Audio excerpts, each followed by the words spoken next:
శ్రోతలకు నమస్కారం. ఇప్పుడు నేను కాశీయాత్ర కథలు మొదటి భాగం నుంచి 14వ మజిలీలోని కథను చదివి వినిపించబోతున్నాను.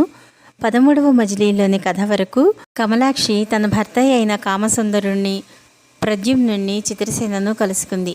ప్రద్యుమ్నుడు తనని వదిలిపెట్టి సింహాన్ని చంపటం కోసం వెళ్ళాక ఆ తరువాత ఏమి జరిగిందో కమలాక్షి ఈ విధంగా వివరించసాగింది. తండ్రి, మనం అడవిలో కలుసుకున్నాక నీవు అడవిలో సింహాన్ని చంపటానికి వెళ్ళి ఎంతకు తిరిగి రాలేదు. నేను శోకిస్తూ ఆ విధంగా ఎంతోసేపు ఉండిపోయాను. నాకు బ్రతకాలనిపించలేదు. ఆత్మహత్య చేసుకోవాలనుకున్నాను. ఇంతలో నాకు శోకభారం వలన నిద్ర వచ్చింది. కలలో ఒక స్త్రీ కనపడి, అమ్మా విచారించకు, త్వరలోనే నీ కష్టాలు తొలగిపోయి సుఖాలు సంప్రాప్తిస్తాయి. మరలా నీవు నీ భర్త బంధువులతో కలిసి సంతోషంగా ఉంటావు. నీకు మేలు కలుగుతుంది అని చెప్పింది. నాకు హఠాత్తుగా మెలకువ వచ్చింది. ఇదివరకు కూడా నాకు ఇటువంటి కలయే వచ్చింది. ఏమో, ఆమె చెప్పినట్లుగా శుభమే జరగనున్నదేమో. చావుకేమున్నది, ఎప్పుడైనా చావవచ్చును. మరికొంతకాలం ఓపిక పట్టి చూస్తాను అని అనుకుని గుర్రమెక్కి ముందుగా కనపడిన త్రోవ వెంట పయనం సాగించాను. అలా ఎంత దూరం వెళ్ళానో, ఆ మార్గం ఎటువైపు వెళ్తుందో కూడా తెలియదు. అరణ్యం అంతులేనిదిగా కనిపించింది. మిట్ట మధ్యాహ్నం అయ్యింది. ఎండ, ప్రయాణ భారం అధికంగా ఉండటం వలన నన్ను అలసట, ఆకలి దప్పులు బాధించసాగాయి. నా అదృష్టం కొద్దీ నా కనుల ముందు కొద్ది దూరంలోనే ఒక సరోవరం కనిపించింది. అందులోకి దిగి ముందుగా కడుపు నిండా ఆ తీయని నీటిని త్రాగాను. తరువాత అలసట తీరే వరకు ఆ సరస్సులో జలకాలాడాను. ఆ తరువాత అక్కడే ఉన్న వృక్షాల మధ్య తిరుగుతూ ఒక చెట్టు కింద కూర్చుని ఆలోచనలో మునిగిపోవగా నాకు తెలియకుండానే ఒక చిన్న కునుకు పట్టింది. ఆ కలలో నేను ఒక పూల తోటలో ఉన్నాను. కానీ దాని అందం ఎంత వర్ణించినా తక్కువే. సువాసన భరితమైన పువ్వులు, పూల భారానికి వంగిన కొమ్మలతో నిండి ఉన్నాయి. తుమ్మెదలు ఝంకారం చేస్తూ తిరుగుతున్నాయి. ఆ పూల తోటలో తిరుగుతూ ఉంటే ఎంతో ఆనందంగా, ఆహ్లాదంగా అనిపించసాగింది. ఆకలి సంగతి కూడా మర్చిపోయాను. ఇంతలో ఒక ఫలవృక్షం కనిపించింది. ఒక పండు కోసుకుని తిన్నాను. ఆ పండు ఎంతో మధురంగా ఉన్నది. ఆ చెట్టుకు ఇంకొక ఫలం కూడా కనిపించగా దానిని కూడా కోసి చీరచెంగులో మూటకట్టి భద్రపరిచాను. అలా కొంత దూరం వెళ్ళగా ఒక మొక్కకు ఒక ప్రకాశవంతమైన పుష్పం కనిపించింది. అది ఎంతో మెరిసిపోతున్నట్లుగా ఉన్నది. చాలా అందంగా ఉంది. దానిని కూడా కొయ్యాలనిపించి కోసి నా చీరలో భద్రపరిచాను. ఇలా తిరుగుతూ ఉండగా మణులతో నిర్మించబడిన ఆలయం ఒకటి అక్కడ నాకు కనిపించింది. ఆలయం మణినిర్మితం అవటం వలన దూరానికి అది ఆ వెలుతురుతో ఒక కాంతిపుంజంలా కనిపిస్తోంది. నెమ్మదిగా ఆ ఆలయాన్ని సమీపించాను. ఆలయ ప్రాంగణంలో ఒక అందమైన యువతి వీణ వాయిస్తూ ఉండగా చుట్టూ అనేక మంది జనులు కూర్చుని సంతోషంగా వింటున్నారు. నేను నెమ్మదిగా ఆమె దగ్గరకు వెళ్ళి నించున్నాను. ఆమె నన్ను కూర్చోమని కళ్ళతోనే సైగ చేసి చెప్పింది. నేను భక్తిపూర్వకంగా ఆలయంలోని దేవికి మ్రొక్కి అక్కడే కూర్చున్నాను. ఆమె గంధర్వుల వద్ద సంగీత విద్యను అభ్యసించినదట. అలా ఎంతసేపు గడిచిందో తెలియదు.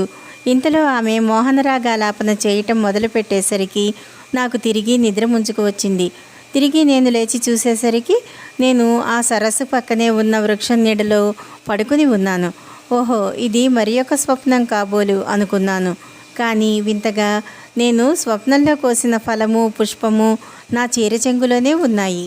అది కలో నిజమో తెలియకుండానే నేను అద్భుత ఫలం భుజించిన తరువాత ఆకలి దప్పులు నన్ను బాధించలేదు. మనసంతా అవ్యక్తమైన ఆనందం నిండిపోయింది. భవిష్యత్తు ఆశాజనకంగా అనిపించసాగింది. మరలా గుర్రాన్ని ఎక్కి సాయంకాలంలోగా ఏదో ఒక ఊరు చేరాలని ప్రయాణం సాగించాను. నా అదృష్టం కొద్దీ సాయంకాలం అవుతూ ఉండగా ఒక బ్రాహ్మణ అగ్రహారపు పొలిమేర కనపడింది. అక్కడ నాకు ఒక వింత దృశ్యం కనిపించింది. ఒక చెట్టు కొమ్మకు దాదాపు 20 సంవత్సరాల బ్రాహ్మణ యువకుడు కొమ్మకు ఉరి తగుల్చుకుని ఆత్మహత్య ప్రయత్నం చేస్తున్నాడు. నేను తటాలున అతని చెయ్యి పట్టుకుని ఆపి, బాబూ, నీవెవరు? ఇలా ఎందుకు బలవంతంగా ప్రాణం తీసుకోవాలనుకుంటున్నావు? నీకు వచ్చిన కష్టమేమిటి? నీకు ఆప్తులెవరు లేరా అని అడిగాను. అతడు నన్ను చీకటి వేళ చూసి పురుషుడిగా అనుకున్నట్లున్నాడు. దుఃఖంతో డగ్గుత్తి పడుతూ ఉండగా అతను ఇలా అన్నాడు, అయ్యా, నన్ను వదిలిపెట్టు. నా వంటి విద్యావిహీనుడు, దరిద్రుడు భూమికి బరువై బతికి ఉండటం భావ్యం కాదు అని నిరాశగా పలికాడు. అప్పుడు నేను అతనిని ఊరడించి కొన్ని ఉపశమన వాక్యాలు పలకగా కొంతసేపటికి తేరుకున్నాడు. అప్పుడు తన కథను ఇలా చెప్పసాగాడు. అయ్యా, నా పేరు యాగశర్మ. నేను నా తల్లిదండ్రులకు ఆఖరి సంతానంగా 7వ వాడిగా జన్మించాను. నా చిన్నతనంలోనే తల్లిదండ్రులు మరణించారు. తల్లిదండ్రులు లేని బిడ్డలంటే అందరికీ అలుసే. అప్పటి నుండి నేను నా అన్నదమ్ముల ఇంటిలోనే ఉంటూ వారు చెప్పిన పనిపాటలు చేస్తూ బతుకుతున్నాను. నేను ఎంత చేసినా వారికి తృప్తి ఉండదు. ఈరోజు ఉదయం నా కాలికి దెబ్బ తగిలింది. శిరోభారం చేత పని చేయలేక కొంత విశ్రాంతి తీసుకుని తరువాత చేద్దామనుకుంటూ ఉండగా మా వదిన వచ్చి నన్ను నానా మాటలు అన్నది. తిండిపోతూ, పని దొంగ, ఇలాంటి మాటలు ఎన్నో అన్నది. నేను నా పరిస్థితి చెప్పినా వినిపించుకోక మా అన్నకు నా మీద లేనిపోని చాడీలు చెప్పి తిట్టి కొట్టించింది. అతడు కొట్టిన కర్రదెబ్బలకి ఇంకా మిగిలి ఉన్న ప్రాణం తీసుకుందామని ఇలా వచ్చాను అంటూ యాగశర్మ దుఃఖించసాగాడు. నాకు అతని మీద చాలా జాలి కలిగింది. యాగశర్మ, దుఃఖించకు. నేను నీకు ఒక మహిమగల ఫలం ఇస్తాను. అది తిన్నవారికి ఆకులి దప్పులుండవు. నీవు దానిని రాజుగారికి తీసుకుని వెళ్ళి ఇయ్యి. ఆయన నీకు అంతులేని ధనం ఇస్తాడు. నీ దరిద్రం తీరిపోతుంది. నువ్వు సుఖంగా బతకవచ్చు అంటూ అతని చేతిలో ఆ మహిమగల ఫలాన్ని పెట్టాను. యాగశర్మ సంతోషంగా ఆ పండును తీసుకుని వెళ్ళిపోయాడు. నేను ఆ రాత్రి అక్కడికి సమీపంలోనే ఒక దేవాలయం ఉంటే దాని అరుగు మీద నిద్రించి ఉదయమే గ్రామస్తులు మేలుకొనక ముందే ప్రయాణం మొదలుపెట్టాను. మధ్యాహ్నం అవుతూ ఉండగా ఒక చెట్టు నీడన ఆగి గుర్రాన్ని చెట్టుకి కట్టి నేను కూడా అక్కడే కూర్చుని ఉండగా ఒక వృద్ధ బ్రాహ్మణుడు తన 10 మంది పిల్లలతో ఆ చెట్టు నీడకే వచ్చి చేరాడు. మీరు ఎవరు అని నేను ఆయనను ప్రశ్నించగా ఇలా చెప్పాడు. అమ్మా, నా పేరు రామశర్మ. ఈ పిల్లలు నా సంతానం. నా భార్య పాముకాటుతో మరణించింది. బీదవాడిని. ఆడదిక్కులేక గంపెడు పిల్లల్ని పోషించటం కోసం యాజ్ఞికం చేయించుకునేవారు కరువై భిక్షాటన చేసి బ్రతుకుతున్నాను. కానీ దేశంలో కరువు ఏర్పడటం వలన ఆ పట్టెడు మెతుకులు పెట్టేవారు కరువై విదర్భ రాజ్యానికి పోయి అక్కడ యాజ్ఞికం చేసుకుని బ్రతుకుదామని వెళ్తున్నాను అని చెప్పాడు.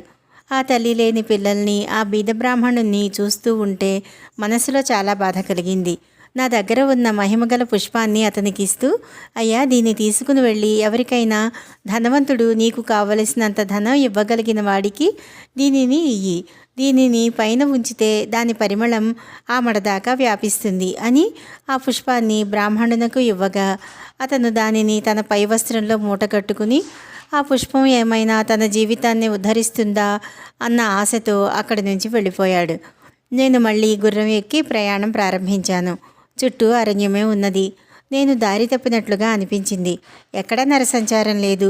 క్రూర మృగాల భయం మనసులో వేధిస్తున్నది. అలాగే ధైర్యం తెచ్చుకుని ముందుకు కొంత దూరం సాగాను. ఇంతలో నాకు ఆవులు, మేకల అరుపులు వినిపించాయి. అవి విన్నాక చాలా సంతోషం కలిగింది. బహుశా ఇక్కడ ఏదైనా గ్రామం ఉందేమోనని ఊహిస్తూ ముందుకు పోగా అది ఒక కోయగూడెం. అక్కడ ఉన్న కోయవారు భీకరాకారాలతో భయం పుట్టించేలా ఉన్నారు. అక్కడ ఏదో చాలా హడావిడిగా ఉంది.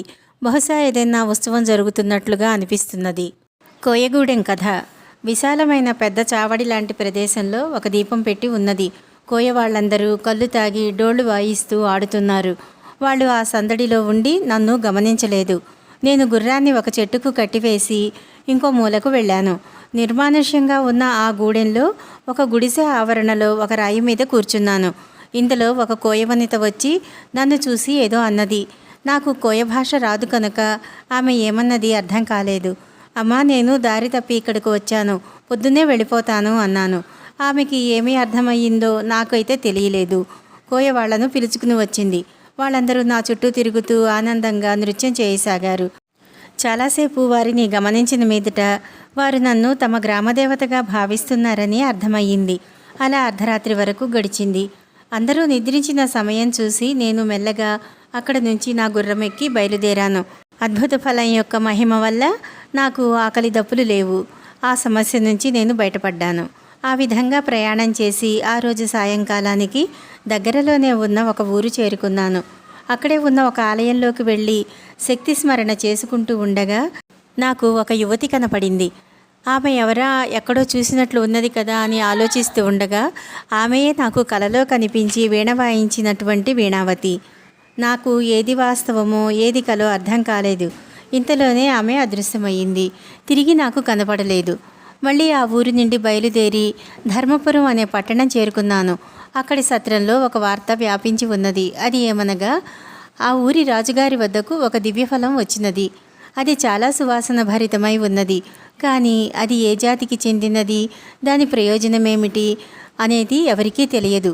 అదేవిధంగా రాజుగారి స్నేహితుడు సూర్యవర్మ ఒక అద్భుతమైన పుష్పం తెచ్చి రాజుగారికి ఇచ్చాడని, దాని సువాసన అది ఎక్కడ ఉన్నప్పటికీ ఆమడ దూరం వ్యాపించగలదని, అది ఎక్కడ నుండి వచ్చినది, దాని పుట్టుపూర్వోత్తరాలు ఏమిటి అనేది ఎవరికీ తెలియమని జనం చెప్పుకుంటున్నారు. ఆ రోజు రాజ్యసభలో వాటి ప్రదర్శన జరుగుతుందని తెలిసి నేను కూడా ఎందుకైనా మంచిదని పురుషవేషం ధరించి అచటకు చేరాను. నేను బ్రాహ్మణులకు ఇచ్చిన ఫలము పుష్పము చివరకు ఇచ్చటికి చేరాయని నాకు అర్థమయ్యింది. సభ అంతా వాటి యొక్క పరిమళాలు నిండిపోయి ఉన్నది. రాజు సభాసదులతో ఈ విధంగా అన్నాడు: ఆర్యులారా, లోకాతీతమైన ఈ అద్భుతమైన వస్తువులు మీకందరికీ చూపాలన్న ఉద్దేశంతో ఈ సభ ఏర్పాటు చేయటమైనది. ఇవి నా దగ్గరకు రావటానికి కారణమైన వ్యక్తులు ఇక్కడే ఉన్నారు. వారి ద్వారా వీటి యొక్క విశేషాలు వినండి అని 2 విప్రులను సభలోకి ప్రవేశపెట్టించాడు రాజు. అప్పుడు యాగశర్మ ముందుగా లేచి నిలబడి ఈ విధంగా చెప్పసాగాడు: మహిమగల ఫలం యొక్క కథ. సభ్యులారా, నా పేరు యాగశర్మ, మాది విజయపురం. ఒకరోజు నేను నా అన్నలు వదినలు చేత అవమానింపబడి మనస్తాపం చెంది ఆత్మహత్య చేసుకోవాలని ఊరి చివరకు వచ్చి ఉరివేసుకోబోతున్నాను. ఆ సమయంలో ఒక జాతి గుర్రం మీద ఎక్కి ఒక పురుషుడు అక్కడికి వచ్చాడు. అతడు నన్ను ఆత్మహత్య చేసుకోకుండా ఆపి నా కథ విని జాలిపడ్డాడు. అప్పుడు తన కొంగు ముడిలో నుంచి ఒక ఫలం తీసి నాకు ఇచ్చాడు. దీనిని ఏ ప్రభువుకైనా ఇచ్చి నీకు కావలసినంత ధనం తీసుకోమని, సంతోషంగా బ్రతకమని చెప్పాడు. అతని వద్ద ఫలంతో పాటు ఒక సువాసన భరితమైన పుష్పం కూడా ఉన్నది. అది కూడా నేను చూశాను. ఆ పురుషుడు ఇచ్చిన ఫలం తీసుకుని వెళ్తూ ఉండగా దారిలో ధనగుప్తుడనే వ్యాపారి నాకు ఎదురుపడ్డాడు. ఫలం ఏమిటని, అది ఎందుకు ఉపయోగిస్తుందని, అది తింటే సంతానం కలుగుతుందా అని ఇలా ఎన్నో రకాల ప్రశ్నలు వేశాడు. ఆ ఫలం తింటే సంతానం కలుగుతుందో లేదో నాకు తెలియదని నేను చెప్పాను. అప్పుడు ఆ ధనగుప్తుడు ఆ ఫలాన్ని తనకి ఇయ్యమని అడిగాడు. నేను దీనిని ఇవ్వనని చెప్పాను. దానికి బేరం సాగిస్తూ 1,00,000 రూపాయల వరకు తీసుకుని వెళ్ళాడు. 1,00,000 రూపాయలు ఇచ్చి ఆ ఫలాన్ని తీసుకుంటానని, ఇంకెవరూ అంతకంటే వెల ఇవ్వరని అతను చెప్పాడు. నేను కూడా కొంచెం ఆశపడ్డాను. రాజుగారి దాకా ఎందుకు, ఇక్కడే ఇచ్చిపోదాము అని అనుకుని సరేనని ఆ ఫలాన్ని అతనికి ఇచ్చాను. అప్పుడు అతను ఇలా అన్నాడు: ఓ బ్రాహ్మణోత్తమ, ఈ సమయంలో నా దగ్గర 1,00,000 రూపాయల ధనం లేదు. నీవు రేపు మా ఇంటికి వచ్చినట్లయితే నేను నీకు ఇవ్వగలవాడను. అందువలన నీవు రేపు మా ఇంటికి రా అని చెప్పాడు. అది కూడా నిజమే కదా, ఎవరైనా 1,00,000 రూపాయలు చేతిలో పెట్టుకుని దారిలో తిరగరు కదా అని అనుకుని సరేనని మర్నాడు అతని ఇంటికి వస్తానని చెప్పి, అదేవిధంగా మర్నాడు ఉదయం ధనగుప్తుడి ఇంటికి వెళ్ళాను. అప్పుడు అతను తనకు రావలసిన ధనం చేతికి అందలేదని ఇంకొక రోజు ఇస్తానని చెప్పి పంపాడు. ఆ విధంగా 4 రోజుల పాటు రేపు మాపు అంటూ తిప్పి ఇంకొక వారం పోయాక రమ్మన్నాడు. అప్పుడు నేను, అలాగైతే మీరు సొమ్ము ఉన్నప్పుడే ఫలం తీసుకుందరు కానీ ప్రస్తుతం నా ఫలం నాకు ఇచ్చేయండి అని అడిగాను. నీవెక్కడో వెర్రివాడిలా ఉన్నావే, ఏదైనా ఒక ఫలం 1,00,000 రూపాయలు ఖరీదు చేస్తుందా? ఈ 10 రూపాయలు తీసుకుని సంతోషించు అంటూ నా చేతిలో 10 రూపాయలు పెట్టబోయాడు. ఇది నాకొద్దు, నా పండు నాకు ఇచ్చేయి అని అడిగాను.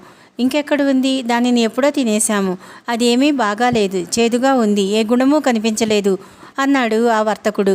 దారిన పోయే వారిని పిలిచి ఆ వ్యాపారి చేసిన మోసాన్ని వివరించి చెప్పగా వారందరూ, బ్రాహ్మణ్ణి మోసం చేస్తావా అంటూ వ్యాపారిని నిలదీశారు. అప్పుడు ధనగుప్తుడు మాట మార్చి, మీకు ఏమైనా అర్థమవుతున్నదా? ఎక్కడైనా ఒక పండు 1,00,000 రూపాయలు చేస్తుందా? నేను ఏదో పరిహాసానికి అన్న మాటను పట్టుకుని 1,00,000 రూపాయలు ఇమ్మంటున్నాడు. పోనీ కదా అని 10 రూపాయలు ఇస్తే తగవు పెడుతున్నాడు అన్నాడు ఆ వ్యాపారి. వాళ్ళంతా ఆ వ్యాపారి చెప్పినది నిజమేనని అనుకుని, ఎట్టి ఫలమైనా 1,00,000 రూపాయలు చేయదు, ఇదంతా నాటకం, బ్రాహ్మడివై ఉండి ఇలా మాట్లాడరాదు అంటూ నన్ను మందలించారు. ఇంకా నేను ఏమి చేయాలో తెలియక ఎవరితో చెప్పినా ఎవరూ నమ్మరని, ఇది నా దురదృష్టం అనుకుంటూ బాధపడి 2-3 రోజుల తరువాత మొత్తం సంగతంతా దేవరవారికి తెలియచేసుకున్నాను. ధర్మప్రభువైన ఈ మహారాజు నా ప్రార్థనను ఆలకించి ఆ క్షణంలోనే ధనగుప్తుడిని తీసుకుని రమ్మని భటుల్ని పంపారు. నా దురదృష్టం వలన ధనగుప్తుడి ఇంట్లో దొంగలు పడి అతని ధనంతో పాటు నా పండును కూడా ఎత్తుకుని పోయారు. అతను గుండెలు బాదుకుంటూ వీధిన పడి రోధిస్తున్నాడు. తరువాత భటులు వేగంగా ఆ ధనగుప్తుణ్ణి మన ప్రభువుల వారి వద్దకు తీసుకుని వచ్చారు. ఇక్కడ కూడా అతను ఎన్నెన్నో అబద్ధాలు చెప్పాడు. అయితే చివరికి రాజుగారు దండిస్తానన్నతం చేత భయపడి నిజం చెప్పాడు. కానీ ప్రభువు వారు తమ పట్టుదల వీడక అతి ప్రయత్నం మీద ఆ దొంగలను కూడా పట్టుకున్నారు. నాకు తెలిసినది ఇంతవరకే అని చెప్పి యాగశర్మ తన స్థానంలోకి వెళ్ళి కూర్చున్నాడు. మహారాజు చేసిన విచారణలో ధనగుప్తుడి వలన బ్రాహ్మణుడు యాగశర్మ చెప్పినదంతా నిజమేనని రుజువయ్యింది.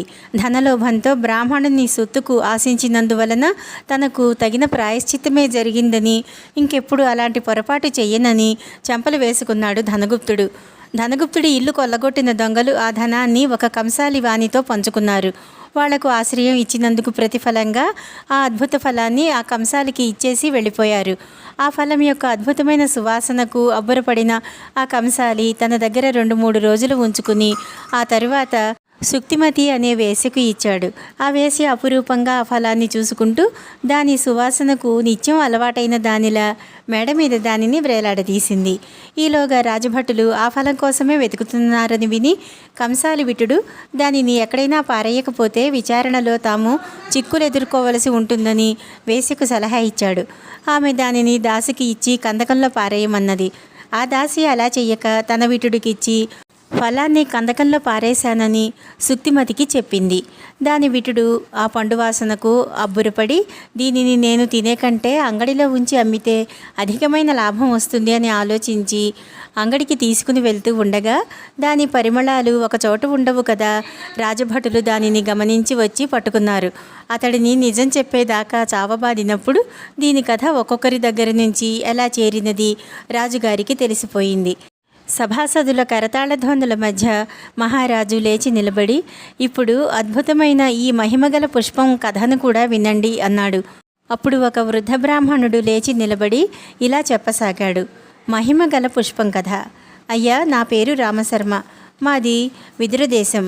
నేనొక మధ్యాహ్నం వేళ పిల్లలతో అడవిదారిన పడి వెళ్తూ ఉండగా ఒక చక్కని స్త్రీ చెట్టు నీడన సేద తీరుతూ కనపడింది. ఆమె ఎవరైనది నాకు తెలియదు. నా దరిద్రం అంతా విని ఆమెకు జాలి కలిగింది. ఒక అపురూపమైన పుష్పాన్ని నా చేతిలో పెట్టి నీ కుటుంబాన్ని కలకాలం పోషించగలిగిన వారికి మాత్రమే ఈ మహిమగల పుష్పాన్ని ఇయ్యి అని చెప్పింది. ఆమె నా కళ్ళకు లక్ష్మీదేవిలా కనపడింది. ఆ పువ్వును తీసుకుని నేను ఆ రోజు సాయంకాలానికి ఒక ఊరు చేరాను. 2 మనుషులు విహారం కోసం గుర్రాల మీద వెళ్తూ నాకు ఎదురయ్యారు. నా దగ్గర ఉన్న పుష్పం యొక్క పరిమళం వాళ్లను కదలనివ్వలేదు. అపూర్వమైన ఈ సువాసనకు వాళ్ళు చాలా ఆశ్చర్యపడ్డారు. అన్ని వైపులా పరికించి చూశారు. చివరకు అది నా దగ్గర నుంచే వస్తుందని గ్రహించి నా వద్దకు వచ్చారు. ఓ బ్రాహ్మణుడా, నీ దగ్గర ఏదైనా సువాసన గల ద్రవ్యం ఉన్నదా అని అడిగారు. నేను మూట విప్పి ఆ అద్భుత పుష్పాన్ని వారికి చూపగా వారు ఆశ్చర్యపోయారు. తర్వాత ఇది ఎక్కడి నుంచి వచ్చింది నీకు అని అడిగినప్పుడు యథార్థం అంతా వివరించాను. వారు, అయ్యా, ఇంతే కదా, మిమ్మల్ని మీ కుటుంబాన్ని జీవితాంతం మేము పోషిస్తాము. మా ఇంటికి రండి, ఈ పుష్పాన్ని మాకు ఇవ్వండి అని వేడుకున్నారు. వాళ్ళ మాటలకు నేను చాలా సంతోషించాను. నేను పూర్తిగా వారిని నమ్మాను. సరే, అట్లయినచో ఈ పుష్పాన్ని ఇప్పుడే మీ పరం చేస్తాను అని వాళ్లకు చెప్పాను. వాళ్ళ చేత ప్రమాణం చేయించుకుని ఆ మహిమగల పుష్పాన్ని వారి చేత పెట్టాను. వాళ్ళు మమ్మల్ని అందరినీ తమ ఇంటికి తీసుకుని వెళ్ళారు. మాట ఇచ్చిన ప్రకారం మమ్మల్ని కొంతకాలం పాటు గౌరవంగానే పోషించారు.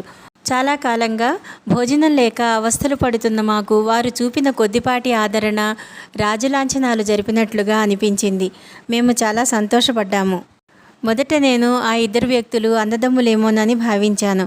కానీ 10 రోజుల తరువాత అది నిజం కాదని అర్థమయ్యింది. వారిద్దరూ ఒకే వేశ్య వద్దకు తరచూ వచ్చిపోతూ ఉంటారు. అందువలన వారు మిత్రులయ్యారు. అయోగ్యులైనటువంటి వారికి అటువంటి మహిమాన్వితమైన పుష్పాన్ని ఇచ్చినందుకు నేను చాలా చింతించాను. తరువాత వారిలో వారు ఆ వేశ్య స్త్రీ వలన కొట్టుకుని ఒకరినొకరు కత్తులతో పొడుచుకుని చనిపోయారు. ఆ తరువాత నేను ఆ పుష్పం కోసం ఆ 2 మిత్రుల ఇంటిలో వెతికాను. కానీ అది ఎక్కడ లభించలేదు. బహుశా దానిని వారు ఆ వేశ్యకే ఇచ్చి ఉంటారని దాని దగ్గరికి వెళ్ళి నా పుష్పమైనా తిరిగి ఇవ్వమని, లేకపోతే మా కుటుంబాన్ని పోషించమని ఆమెను అడిగాను. నువ్వు నాకు ఏ విధమైన పుష్పమూ ఇవ్వలేదు, అందువలన నేను నిన్ను పోషించవలసిన అవసరం లేదు అని నిష్కర్షగా చెప్పింది. ఇంకా ఏమీ చేయలేక నేను వెళ్ళి గ్రామాధికారులకు మొరపెట్టుకున్నాను. గ్రామాధికారులకు కూడా ఏమి చేయాలో పాలుపోలేదు. ఆ సమయంలో మా మాళవదేశపు మహారాజు చండవర్మ గ్రామాల పనితీరును పర్యవేక్షణ చేస్తూ ఆ గ్రామంలోనే బస చేసి ఉన్నారు. అప్పుడు నేను నా సంగతులన్నీ వారికి విన్నవించుకున్నాను. అంత మహిమగల వస్తువులన్నీ రాజుల వద్ద ఉండటం సహజమే కదా, ముందు ఆ మహిమోన్వితమైన పుష్పాన్ని ప్రభువుల పరం చెయ్యి అని ఆజ్ఞ వేసి సాని దగ్గర నుంచి పుష్పాన్ని తెప్పించారు. మమ్మల్ని కూడా ఈ సభకు రమ్మని చెప్పారు. ఇది నాకు తెలిసిన వృత్తాంతం అని రామశర్మ చెప్పి కూర్చున్నాడు. అప్పుడు చండవర్మ మహారాజు లేచి సభ్యులందరినీ చూస్తూ, సభ్యులారా, ఈ పుష్పం ఫలం ఇక్కడికి చేరిన విధానం ఏమిటో ఈ విప్రోత్తముల వలన తెలుసుకున్నాము. కానీ ఇందులో ఒక చిన్న అనుమానం ఉన్నది.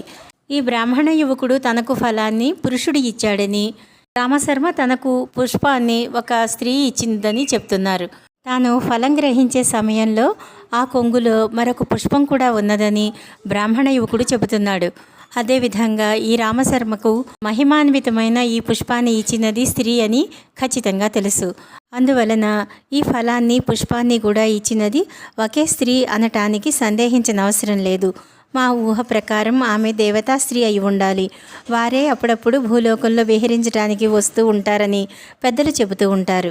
ఆ దేవి దయ వలన ఈ అద్భుతమైన ఫలపుష్పాలు 2 మనకు లభించాయి. కనుక వీటికి నిత్య పూజలు జరిపించాలి. ఇవి మన దగ్గరకు చేరటానికి కారణమైనటువంటి ఈ బ్రాహ్మణోత్తములు ఇద్దరినీ తగు రీతిన సత్కరించాలి అని అతను చెప్పాడు. సభ్యులందరూ ఆయనను బలపరిచి ఆమోదించారు. ఇలా కొంతసేపు జరిగిన తరువాత ఆస్థాన నర్తకి నృత్య ప్రదర్శన ఏర్పాటయింది. ఆ తరువాత ఆస్థాన వైణికురాలు మణిమంజరి తన వీణపై అద్భుతమైన రాగాలు పలికించి అందరినీ ఆనంద డోలికలలో తేలించింది. ఆ సంగీతం వినగానే నాకు స్వప్నంలో వీణావతి చేసిన సంగీత కచేరీ గుర్తుకు వచ్చింది. నాకు కూడా పాడాలనిపించింది. నేను కూడా అనుమతి తీసుకుని కొన్ని కృతులు అవి పాడాను. ఆ తరువాత నా గాన ప్రదర్శనకు సభ్యులంతా ముగ్ధులయ్యారు. వీణావతి పాడినటువంటి మోహన రాగం ఆలపించాను. అందరూ పరవశంతో మైకం కమ్మినట్టుగా అయ్యారు. ఆ పరవశం తగ్గిన తరువాత మహారాజు నన్ను పిలిచి నన్ను మెచ్చుకుని నా వివరాలు అడిగాడు. నా పేరు రుద్రసేనుడు, నాది క్షత్రియ జాతి, దేశాటనం చేస్తూ ఇలా వచ్చాను. ఈ గానం నేను స్వయం కృషితో నేర్చుకున్నాను అని చెప్పాను. వివాహమైనదా అని అడుగుగా లేదని చెప్పాను. ఆయన నిన్ను ప్రశంసించటానికి సత్కరించటానికి మా వద్ద ఏమీ లేదు.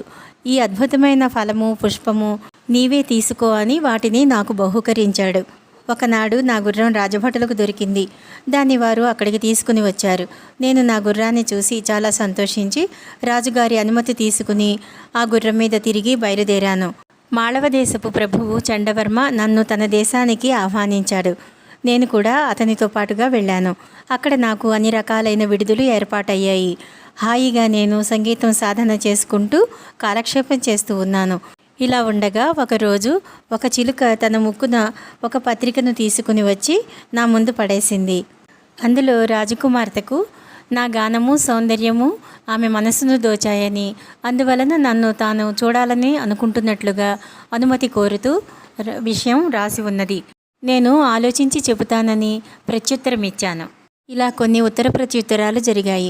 ఒకరోజు నేను రాత్రిపూట సంగీత సాధన చేసుకుంటూ ఉన్న సమయంలో ఒక స్త్రీ వచ్చి నమస్కరించి తాను రాజపుత్రిక యొక్క పరిచారికనని, వసంతలతిక నా సంగీతం వినాలని ఎంతో కుతూహలపడుతూ వచ్చిందని, నేను అనుమతించినట్లయితే లోపలికి తీసుకువస్తానని అన్నది. అది విని నేను, రాజపుత్రికలు ఇటువంటి రాత్రి వేళ ఇతరుల ఇంటికి రావటం తప్పు కదా, సరే వచ్చినది కనుక లోనికి తీసుకునిరా అన్నాను. వీణావతి పాడగా విని నేర్చుకున్నటువంటి మోహన రాగాన్ని ఆలాపించాను. ఆ రాజకుమార్తె వసంత తిలక నిజంగా వివసత్వం పొందింది. ఆమెను ఎలాగో అనునయించి ఇంటికి పంపగలిగాను. తరువాత చండవర్మ ఒక వర్తమానం పంపాడు. తనకు ఒకరితే కుమార్తె అని, ఆమెను నన్ను వివాహం చేసుకోవలసిందిగా కోరుతూ ఆ విషయాన్ని తెలిపాడు. కానీ నేను స్త్రీని కావటం వలన ఈ విషయాన్ని నేను బయటికి బహిరంగపరచలేక మౌనంగా ఊరుకున్నాను. నా మౌనాన్ని అంగీకారంగా తీసుకుని రాజు పెళ్లి ప్రయత్నాలు ప్రారంభించాడు. నెమ్మదిగా నా పెళ్లి కూడా జరిగిపోయింది. నేను ఎందుకు అంగీకరించానో ఏమిటో ఇప్పటికీ నాకు తెలియదు. నా గుట్టు బయటపడకుండా ఉండటం కోసం రాజకుమారితో నేను ఈ విధంగా చెప్పాను. పెళ్ళైన సంవత్సరంలోగా మనము కలవకూడదు. అలా చేసినట్లయితే నేను మరణిస్తానని ఒక సన్యాసి చెప్పాడు. కనుక మనం 1 ఏడాది పాటు దూరంగా ఉండాలని ఆమెకు అర్థమయ్యేలా చెప్పాను. ఆమెకు ఇష్టం లేకపోయినా అనుసరించక తప్పలేదు. మా వివాహమైన కొద్ది కాలానికే చండవర్మ స్వర్గస్థుడైనాడు. నేను సింహాసనం అధిష్ఠించాను. శక్తి పేరిట జరుగుతున్న నరబలులను, ముఖ్యంగా ఇతర దేశాల వారిని బలివ్వటాన్ని ప్రజలు ఆపకపోతే కఠినంగా శిక్షిస్తానని ఆజ్ఞలు జారీ చేశాను.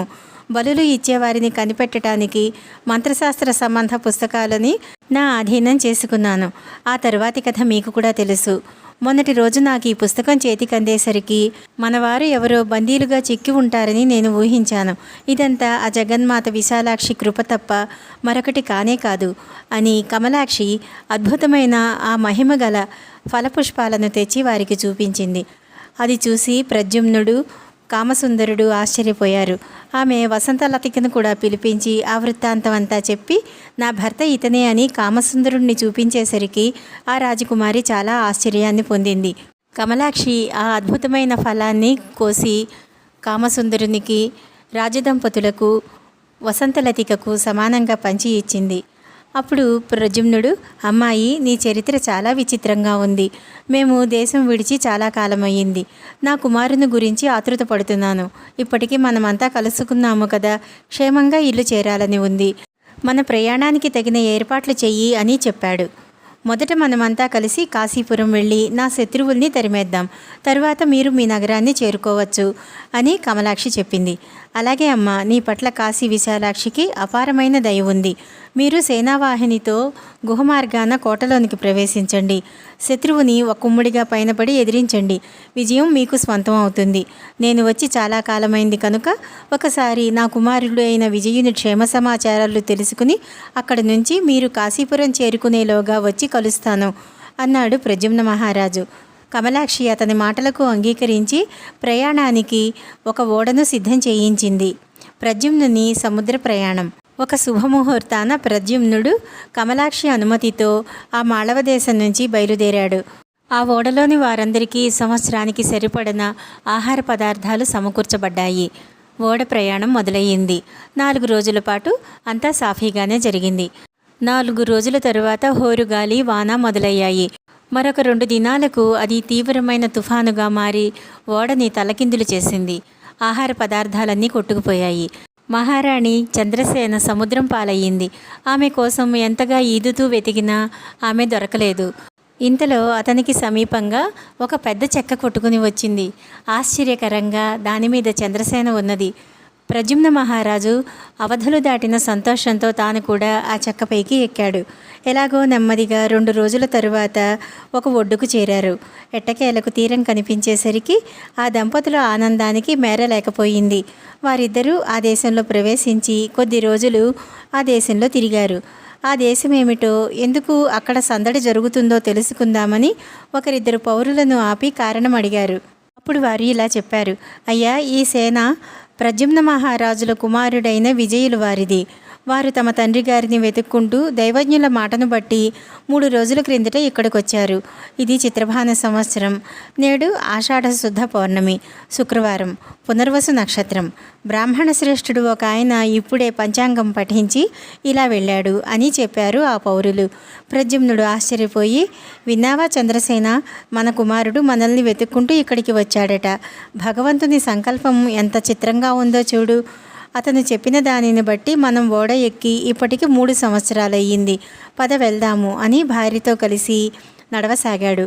వాళ్ళు కుమారుని శిబిరంలోకి ఆతృతగా వెళ్ళబోతూ ఉంటే ద్వారం వద్ద భటుడు ఒకడు అడ్డగించి, ఇప్పుడే కాశీరాజు గారు, మాళవ దేశపు రాజుగారు లోపలికి వెళ్ళారు. తమరు ఇప్పుడు వెళ్ళటానికి సమయం కాదు అని చెప్పాడు. అప్పుడు తాము ఈ విజయుడికి తల్లిదండ్రులమని, ప్రద్యుమ్న మహారాజులమని వార్త పంపగా లోపల నుంచి విజయుడితో పాటు కమలాక్షి, కామసుందరుడు కూడా ఆతృతగా బయటికి వచ్చారు. విజయుడు పరుగు పరుగున వచ్చి తల్లిదండ్రుల్ని కౌగిలించుకున్నాడు. నా బంధువులంతా ఇక్కడే ఉన్నారు. నేడు ఎంత సుదినం అని రాజు సంతోషించాడు. అందరూ లోపలికి వెళ్ళి కూర్చున్నారు. ప్రద్యుమ్నుడు తాను బయలుదేరిన మొదలు అంతవరకు జరిగినదంతా చెప్పి అక్కడకు ఎలా వచ్చావని విజయుణ్ణి అడిగాడు. విజయుడు ఆ వృత్తాంతం ఇలా చెప్పసాగాడు. మీరు అరణ్యంలోకి వెళ్ళిన కొన్ని రోజులకు మన సైనికులు వచ్చి అక్కడ జరిగినదంతా చెప్పారు. నేను మా అమ్మను వెతుకుతూ చతురంగ బలాల్ని కూడగట్టి అడవులన్నీ గాలించాను. కానీ మా అమ్మగారి జాడ ఎక్కడా దొరకలేదు. దానితో నా మనస్సు చెదిరి ప్రతి అడవి గ్రామం తిరుగుతూ దేశాటన చేయటం మొదలుపెట్టాను. అలా చేస్తూ చేస్తూ కాశీపురం చేరాను. అక్కడ నిత్యం గంగా స్నానం, విశ్వేశ్వర దర్శనం చేస్తూ ఉండేవాడిని. ఒకరోజు ఆలయానికి ఎప్పటిలాగే వెళ్ళగా అక్కడ నన్ను ఒక సన్యాసి చూసి, ఎందుకు నాయనా ఇంత విచారంగా ఉన్నావు, ఏమిటి కారణం అని అడిగగా నేను జరిగినదంతా చెప్పాను. అప్పుడు ఆయన నన్ను ఆశీర్వదించి ఈ విధంగా చెప్పాడు. నీ తల్లిదండ్రులు జలగండంలో ఉన్నారు. ఫలానా రోజుకు వారు ఓఢ్రదేశ తీర ప్రాంతానికి వస్తారు. అక్కడికి నువ్వు వెళ్ళు, వారు నీకు కనిపిస్తారు అని చెప్పాడు. ఇన్ని దేశాలు తిరిగాను. ఆ దేశం కూడా చుట్టపెట్టి ఆ త్రికాలవేది చెప్పిన సమయానికి చూస్తే పోయినదేముంది, ఒకవేళ నా అదృష్టం బాగుంటే మీరు కనిపిస్తారు కదా అని నేను ఈ ఊరికి పయనమవుతూ ఉండగా ఆ ఊళ్ళో అంతా అల్లకల్లోలంగా ఉంది.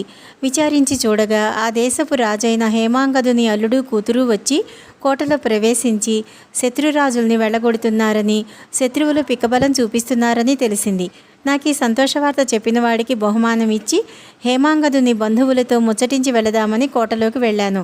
అప్పటికే శత్రురాజులని పారద్రోలిన కమలాక్షి, కామసుందరులు కనిపించారు. నేను వారి దర్శనార్థం వచ్చానన్న విషయం తెలియగానే కామసుందరుడు ఎంతో ఆత్మీయంగా నా దగ్గరకు వచ్చి అంతఃపురానికి తీసుకుని వెళ్ళి కమలాక్షికి చూపాడు. మన బంధుత్వం గుర్తు చేసుకుని ఆమె చాలా ఆదరంగా చూసింది. మిమ్మల్ని ఆనాడు మాళవ దేశంలో భారీ ఎత్తున ఓడను సమకూర్చి పరిజనంతో తాను స్వయంగా ఓడ ఎక్కించిన విషయం గుర్తు చేసుకుని ప్రద్యుమ్న దంపతులు ఇంతకాలం మీ దేశం చేరకపోవటానికి కారణం ఏమిటో తెలియటం లేదు. ఆ సన్యాసి మాట తలుచుకుని మొన్నటికి ఈ రేవు చేరుకున్నాం. దేవుడే ఆ త్రికాలవేత్త రూపంలో నాకు ఈ సంగతి తెలిపాడని అనిపిస్తోంది నాకు అంటూ విజయుడు తాను ఓఢ్రదేశానికి ఎలా వచ్చినది వివరించాడు. అది విన్న ప్రద్యుమ్నుడు, మన కర్మ ఇన్నాళ్ళు మనల్ని ఈ రీతిగా తిప్పింది. ఇప్పటికి దైవానుగ్రహం కలిగిందన్నమాట.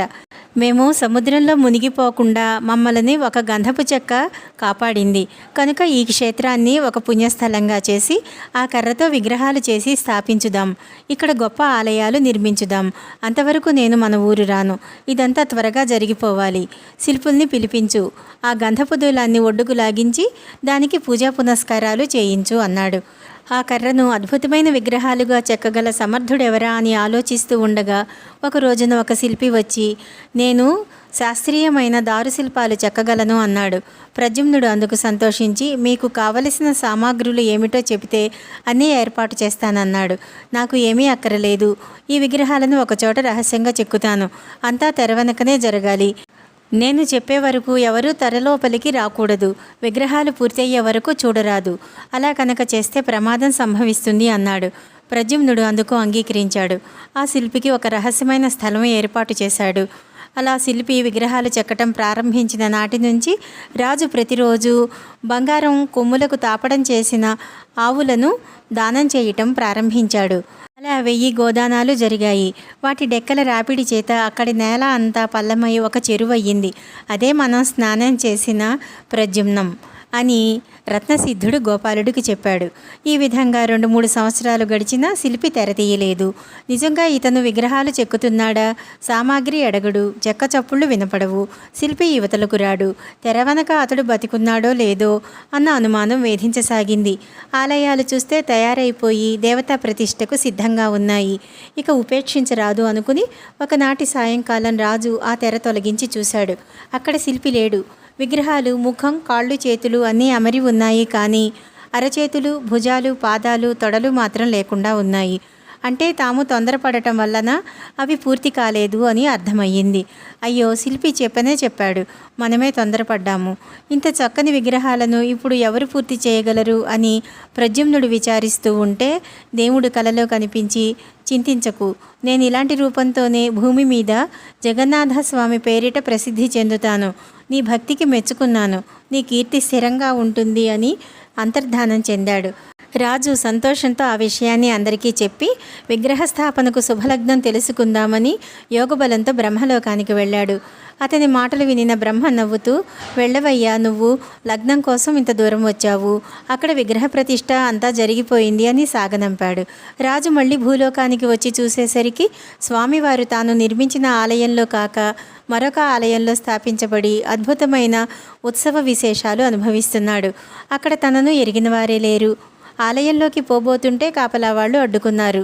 ఎన్ని విధాల నచ్చచెప్పినా వారు ఎవరూ పట్టించుకోలేదు.